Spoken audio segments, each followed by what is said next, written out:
নিশির দাগ অ্যানিমেশন।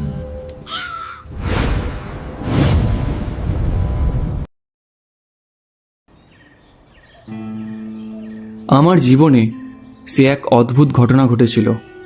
বছর তিনেক আগের কথা। চাকরি বাকরি তখন হয়ে ওঠেনি। সামান্য কটা টাকার জন্য শহর থেকে অনেক দূর দূরান্তে যেতে হতো। এমনই একদিন শহরের কাজ ছেড়ে বাড়ি ফিরছি। বাড়ি ফিরতেই দেখি আমাদের বাড়িতে গ্রামের লোকেরা এসে ভিড় বাড়িয়েছে। আমি ব্যাপারটা ঠিক বুঝতে পারলাম না। আমি ভিড় সরিয়ে এগিয়ে গিয়ে দেখলাম মেঝেতে দাদু শয্যাগত। দাদুকে ঘিরে মা ও বাবা কান্নাকাটি করে চলেছে।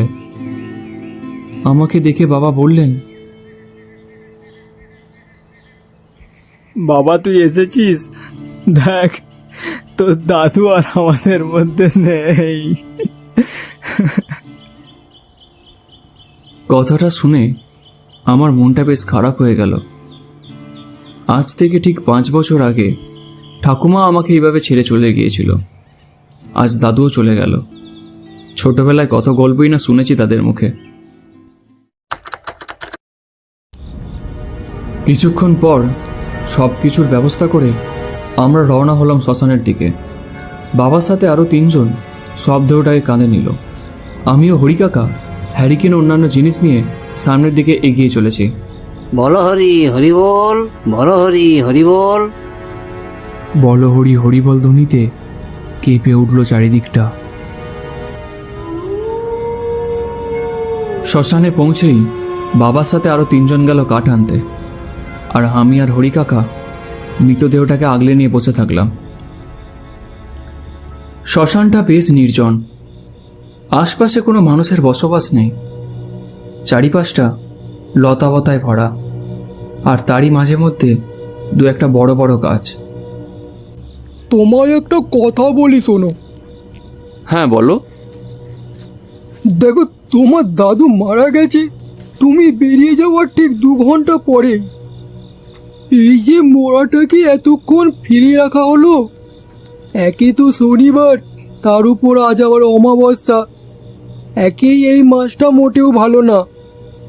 এমন দিনে কেউ মারা গেলে যত তাড়াতাড়ি সম্ভব সৎকার করা উচিত। যদি মৃতদেহ বাসি হয়ে যায় তাহলে তার আত্মা শান্তি পায় না। ওফ, তুমিও না। দেখো জানি ওগুলো কুসংস্কার, তবুও এসব নিয়ে আলোচনা করছি এমন সময় কোথা থেকে একটা জটাধারী লোক আমাদের সামনে এসে উপস্থিত হলো। কোমরে তার যৎসামান্য কাপড়, মুখে তার দাড়ি গোপে ভরা, আর গলায় রুদ্রাক্ষের মালা। তাকে দেখে আমরা দুজনেই চমকে উঠলাম। কি কি হয়েছে বাবা?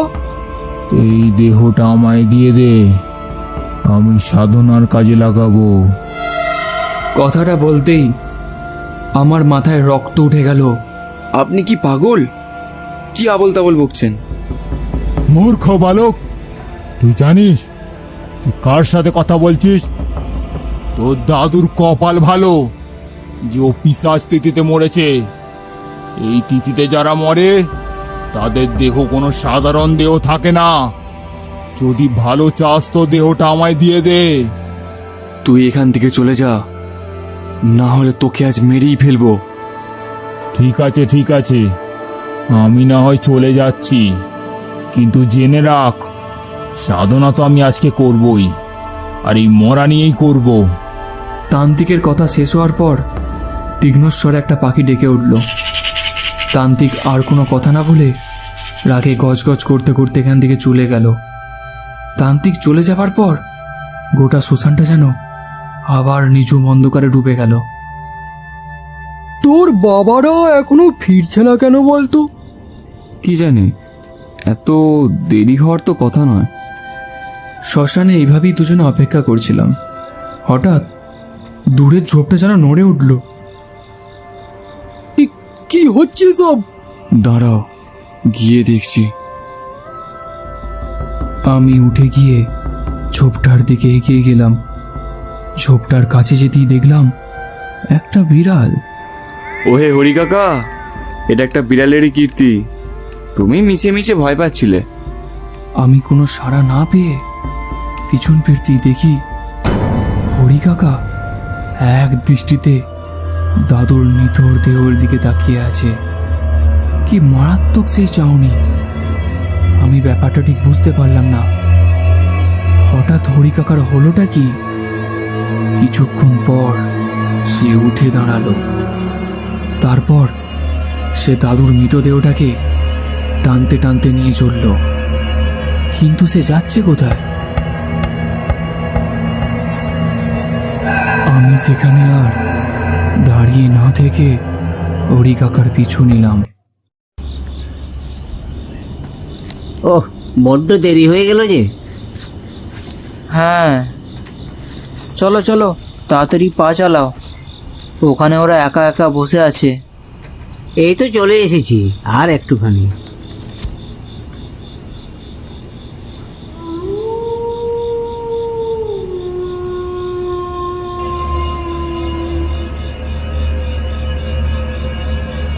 কি ব্যাপার, ওরা গেল কোথায়?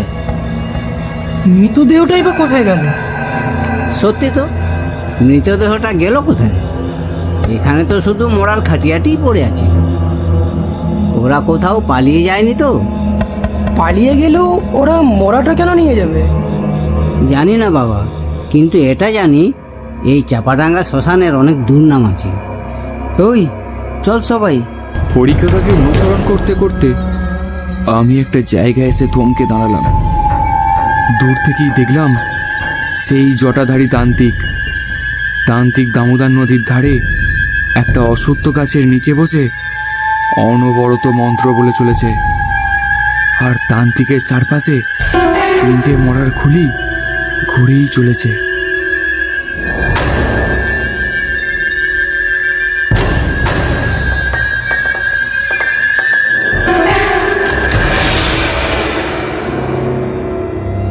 হরি কাকা মৃতদেহটাকে তান্ত্রিকের সামনে রাখলো।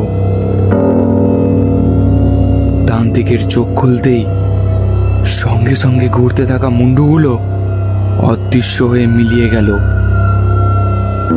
কিরে, নিয়ে এসেছিস? ওই ছোকরাটা বড় বড় কথা বলছিল। ওর কোনো ধারণা নেই যে আমি কি করতে পারি। আমি দূর থেকে সবটাই দেখছিলাম। আমার হরি কাকার উপরে বেশ রাগ হচ্ছিল। বাবার এত ভালো বন্ধু হয়ে শেষেও এরকম একটা কাজ করতে পারলো। বাবা ওকে কত বিশ্বাসই না করে, আর হরি কাকাই শেষে এরকম করলো। আমি দূর থেকেই দেখতে লাগলাম তান্ত্রিকের সব কাণ্ড কারখানা। সে মৃতদেহের উপর উঠে বসলো, তারপর কি সব যেন বলতে শুরু করলো।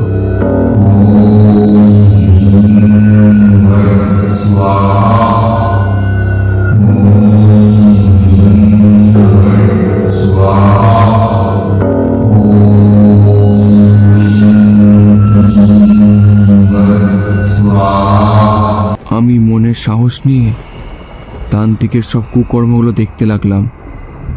আমি কি করব কিছুই ভেবে পেলাম না। সামনের দিকে এগোলেই বিপদ। যতই হোক তান্ত্রিকের শক্তির কাছে পরাস্ত আমি হবই, এই সবই ভাবছি। ঠিক এমন সময় পিছন থেকে একটা হাত আমার কাঁধে এসে পড়লো। এই কে? আস্তে আস্তে, ওরা তো শুনে ফেলবে। পিছন ফিরেই দেখি বাবা, সঙ্গে সিধু জ্যাঠা, শ্যামল কাকা ও অচিত দাঁড়িয়ে রয়েছে। বাবু, ওই তান্ত্রিকটা কে? আর হরি বা ওখানে কি করছে? জানি না বাবা, এই তান্ত্রিক শ্মশানে এসে ঝামেলা করছিল আর মৃতদেহটাকেও চাইছিল। আমি বলেছিলাম না চাপাডাঙ্গা শ্মশানের দুর্নাম আছে। এই শ্মশানে অশুভ শক্তি বাস করে। রাতের বেলা তাই অনেকে মরা পোড়াতেই আসে না এই শ্মশানে। এখন তাহলে উপায়? দেহটাকে তো উদ্ধার করতে হবে। শোন সিধু, শ্মশানের কালী মন্দির থেকে মায়ের পায়ে ঠেকানো সিন্দুর নিয়ে আয় তো। কি হবে তাতে? সেই সিন্দুর নিয়ে এসে ওদের দিকে ছুঁড়ে দিবি। সিঁদুর ছুঁড়ে দিলে কি সব ঠিক হয়ে যাবে? অশুভ শক্তির বিনাশ শুধুমাত্র শুভ শক্তির হাতেই সম্ভব। তাহলে আর দেরি করিস না, কারণ তান্ত্রিকের সাধনা সম্পন্ন হলে তাকে আটকানো অসম্ভব ব্যাপার হয়ে যাবে। আমি সেখানে আর দাঁড়িয়ে না থেকে মন্দিরের উদ্দেশ্যে চললাম।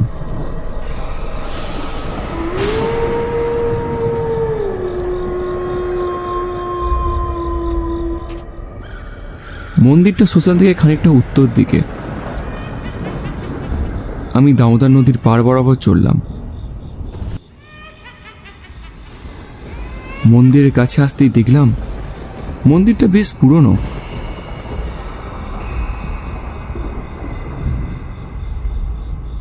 আমি মন্দিরের দরজা খুলে ভেতরে ঢুকলাম। ভেতরে ঢুকে মাকে প্রণাম করে মায়ের পায়ের কাছ থেকে এক মুঠো সিঁদুর নিয়ে নিলাম। তারপর মন্দিরের দরজা বন্ধ করে আমি আবার সেই দিকেই চললাম।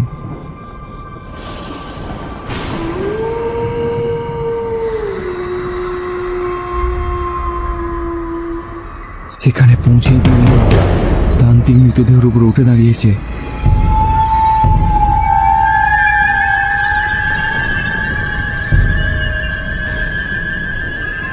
এবার মন দিয়ে শোন, আস্তে আস্তে তান্ত্রিকের পিছনে যাবি, তারপর হরি আর তান্ত্রিকের গায়ে সিন্দুকটা ছুঁড়ে দিবি। আর হ্যাঁ, সিন্দুর ছোঁড়ার আগে অবশ্যই মাকে স্মরণ করবি। সাবধানে বাবা, সাবধানে, সাবধানে যাবি। আচ্ছা।